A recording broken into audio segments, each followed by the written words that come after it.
Primeiro, até o século XIX, se existisse ofensa entre cavalheiros, difamação, calúnia, ofensa da honra, você combinava um horário e fazia um duelo.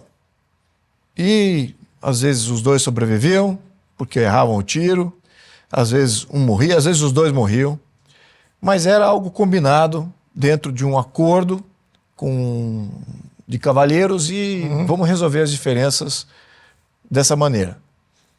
Depois que vem essa ideia de Estado de Direito, direitos universais, aquela coisa toda, proteção, a lei é que é a imperadora,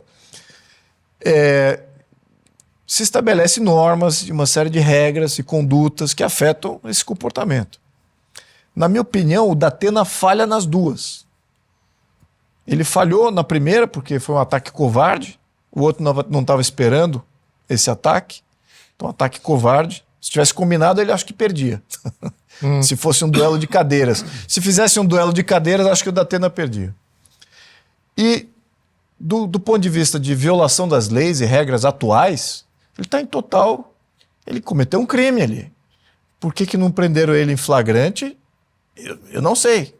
Não tinha segurança, não tinha guarda policial ali presente, de nenhuma esfera. Poderia dar voz de prisão ali, em flagrante. Então, nesse aspecto, esses dois aspectos ele falhou. Tá? Falhou tanto na ética histórica quanto na ética atual. Agora, o que você mencionou, eu concordo 100%. Eu não estou vendo, e já faz um bom tempo isso, e não é só no Brasil, mas há um bom tempo que eu não vejo a relevância de um debate, senão para fazer esse tipo de embate, né? Embate personalístico. Não estou vendo proposta de nenhum lado assim, sendo discutida. Os articuladores não comandam a agenda, perguntam uma pauta e ele aproveita aquela pauta para atacar o outro e esquece do porquê que está tendo tempo ali de fala. Então, para que serve o debate no dia de hoje? Eu acho que esse que é o gurilão no meio da sala que a gente deveria falar. Né? Vale alguma coisa ter um debate entre candidatos? Se eu puder acrescentar um quarto ponto aqui, é na questão de quem ganha com isso, quem ganhou com esse embate. Acho que isso todo mundo tem que se perguntar. Eu não acho que nenhum dos dois ganhou, para ser sincero. Não acho que... O Datena, certamente que, na minha opinião, já estava, né, definhado politicamente, sem relevância.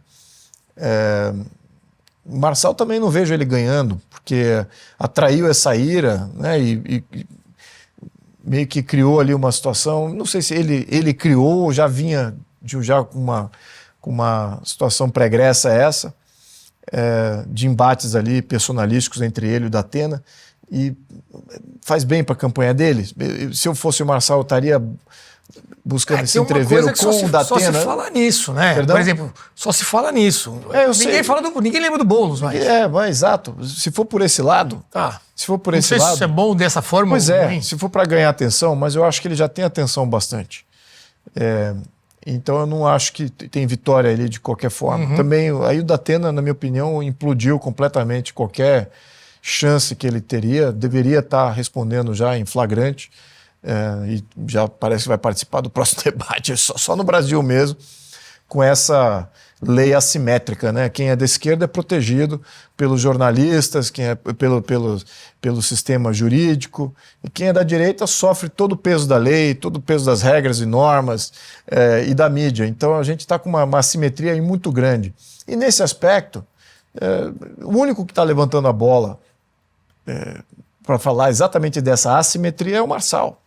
Então a gente tem aí vários pontos ali cobrindo aí desse embate, mas assim, eu pessoalmente tem vários itens que a gente tem que discutir com relação à política pública de grandes centros urbanos que eu gostaria de escutar. Eu vou já jogar aqui, mas não quero entrar nesse debate porque é um debate profundo, porque é exatamente no nível local em que o liberalismo falha. Como aplicar ser liberal no nível local, quando você tem uma comunidade majoritária querendo coisas, demandando coisas, e onde que está o direito individual, quando o coletivo ali está bem na sua cara. Ao passo que quando você está no nível federal, falar de liberalismo é fácil. É mais abstrato, né? É mais abstrato, é uma ideia, um conceito de como se organizar, deixar descentralizar o poder. Tá bom, mas e o poder lá na ponta? Como é que ele é feito? Ele vai ser um poder liberal ou ele é um poder de Estado interventor? É isso que deveria estar sendo discutido. Essa é uma discussão boa. E não vê nada nesse nível sendo discutido em nenhuma cidade. E se em São Paulo tem esse tipo de situação, certamente no resto das outras cidades. Talvez eu espero que as outras cidades do Brasil, temos 5.600 oportunidades aí de cidades para fazer um bom debate urbano e talvez chegar nessa discussão que eu estava querendo até escutar. Boa. Ricardo, na semana passada a gente fez até um react aqui, um programa especial Magna Carta, falando sobre o debate lá nos Estados Unidos. Na terça-feira passada houve o tal debate entre Trump e Kamala Harris. E teve uma regra toda especial, né? Lá, por exemplo, um candidato não faz pergunta para o outro. A ABC News, que foi quem transmitiu o debate, fez essa regra que apenas os mediadores faziam as perguntas. Teve muita crítica também, porque os mediadores foram bem parciais, né? Tomaram um lado ali da Kamala Harris, que foi bastante evidente, né? Todos comentaram. Mas, por outro lado, evita esse tipo de coisa, né? Se aqui a gente tivesse apenas os mediadores fazendo as perguntas, você não teria talvez esse tanto de provocação e de ataques e tudo mais. Te fez pensar também essa comparação, né, do que você viu semana passada lá nos Estados Unidos e o que a gente vem vendo aqui nos debates no Brasil?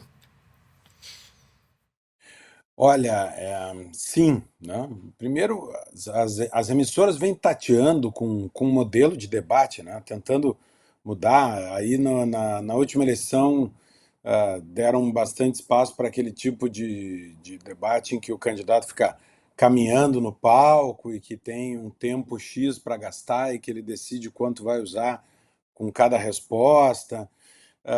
Agora, tivemos também debates que não tinha pergunta, já tivemos debate que era só pergunta de candidato, né? Só os candidatos fazem perguntas, os mediadores não.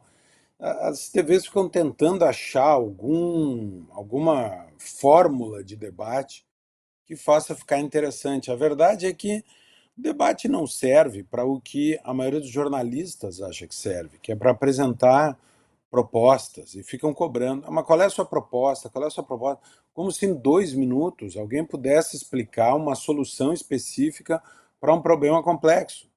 Olha, o sujeito tem que dizer em 2 minutos como é que vai resolver o problema da fila da saúde, da onde vai tirar o dinheiro, quais são as prioridades, qual é a política pública e como vai ter maioria na Câmara para resolver. Não dá em 2 minutos. Não tem fórmula para apresentar propostas. Debate para quem quer conhecer os candidatos, dá uma olhada. E a maioria das pessoas que assistem debate são torcedores. Está torcendo para um lado para o outro. Eu quero assistir porque eu quero que o meu candidato ganhe o debate.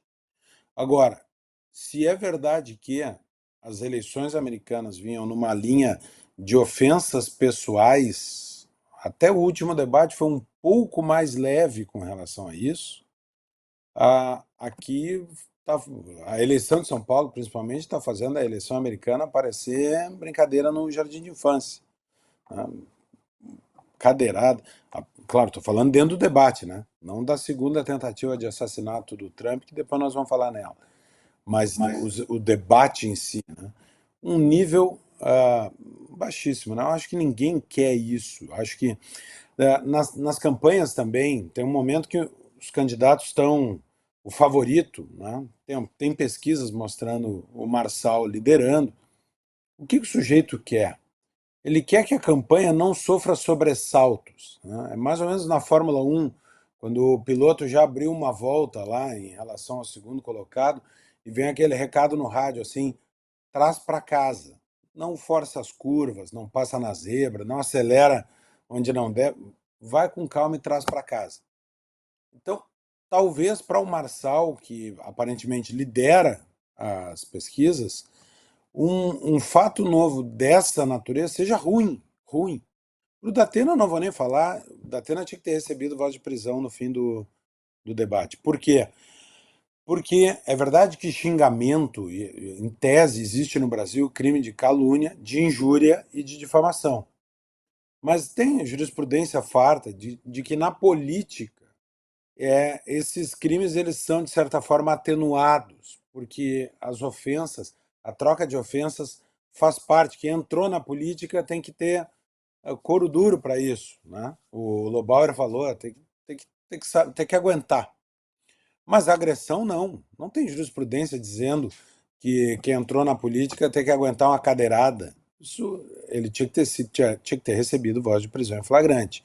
Então tem uma falha ali grotesca, né? Agora, já percebem o quanto isso afasta pessoas da política? O sujeito diz assim, eu vou entrar, eu quero concorrer, sou um cara do bem, eu vou subir num palco para ser chamado de tudo quanto é coisa, devassarem a vida da família do sujeito. E ainda, esse tipo de cena, eu acho que isso é ruim para a política do Brasil, né? E o Datena conseguiu descer abaixo do seu próprio nível. Pois é, você falou que pode ser uma coisa ruim, né, para a campanha do Marçal, que aparentemente está bem ali nas pesquisas. Tem várias pesquisas, né? Ele saiu uma hoje, inclusive da Veritas, ele em primeiro já meio disparando, mas tem outras em que ele está ali embolado, um empate técnico, enfim. Eu acho que está bem imprevisível, a gente só vai saber mesmo no dia 6 de outubro, esse primeiro turno. Mas, após o ocorrido, o Marçal tratou de, ele que é o cara das redes sociais, de explorar isso também.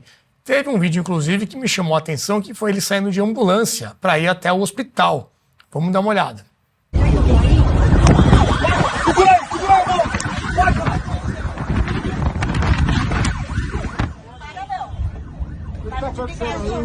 É o trânsito, já tá resolvendo.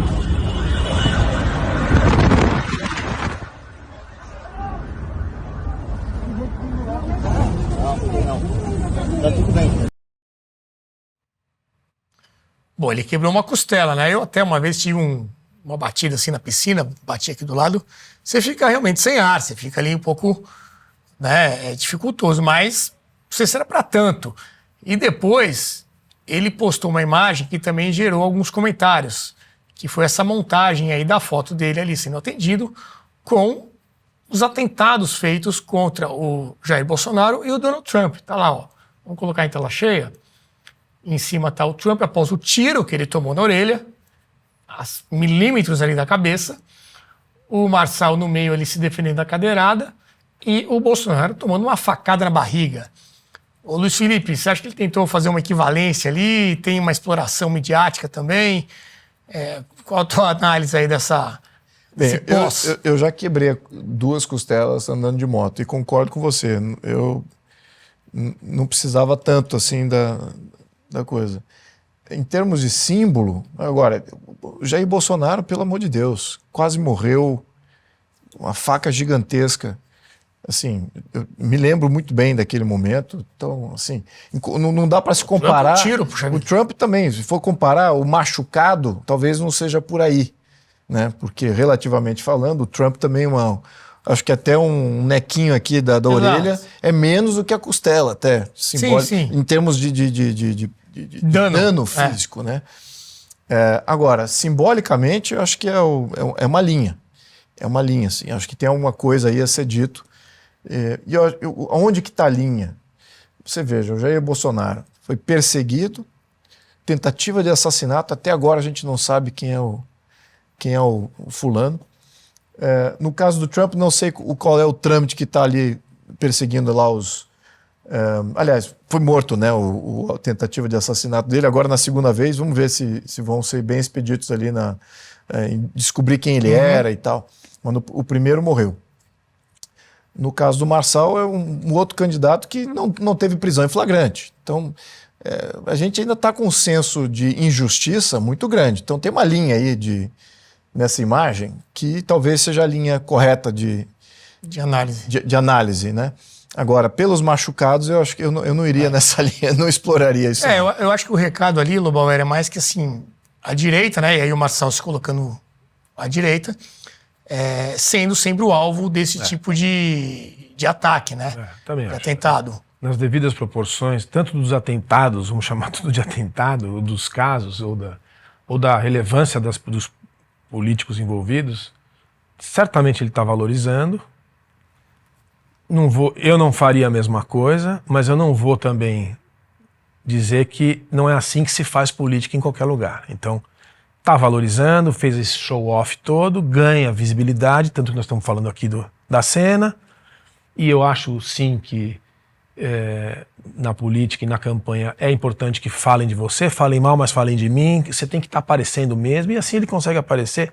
Não vou condená-lo, mesmo porque, embora não fosse fazer o que ele está fazendo, eu na física, não é diferente do que outros em outras situações já fizeram no outro espectro político. Aliás, é o que se faz sistematicamente, né? Criam-se fatos, né, tanto no governo quanto em campanha. E a gente pode relembrar várias campanhas aqui presidenciais e de governo de estado, do lado, principalmente do PT, onde se faz uma valorização de cenas que são risíveis. Mas é assim que se faz, infelizmente o jogo é esse. Agora, eu acho que sim, tem um ponto aqui, sim. E é verdade mesmo. O Datena tinha que ser preso. Tinha que ser mesmo. E se você pensar... Se você pensar que se fosse o contrário, se fosse o contrário, acho que todo mundo ia exigir que ele fosse preso. Que o Marçal fosse preso, se jogasse a cadeira na cabeça de qualquer um que fosse. Então tem aí sim uma coisa de dois pesos, duas medidas, assim também como tem no 8 de janeiro. Porque quantas vezes o MST não arrebentou o Congresso Nacional, quantas vezes a CUT não arrebentou um monte de propriedade pública, quantas vezes? É só você fazer uma busca de vídeos que existem aí nesse aqui na século, na Fiesp, no Congresso inclusive. São várias quebradeiras. Eu já tive discussão com amigos meus, gente que eu respeito, falam assim, a quebradeira é a mesma. Agora, um é golpe, outro não é, sabe? Então, assim, a coisa das narrativas e tal. Então, existe uma tolerância, sim, no Brasil e no mundo, com a tal da manifestação democrática, de um lado, ou a defesa do interesse de uma minoria, de um lado, e do outro lado é autoritarismo, fascismo, a arrogância, a violência, etc. Isso é um problema do nosso tempo, tem que ser entendido assim, e acho que ele tem um ponto, sim. Se fosse ele que jogou a cadeira, ele estava perdido.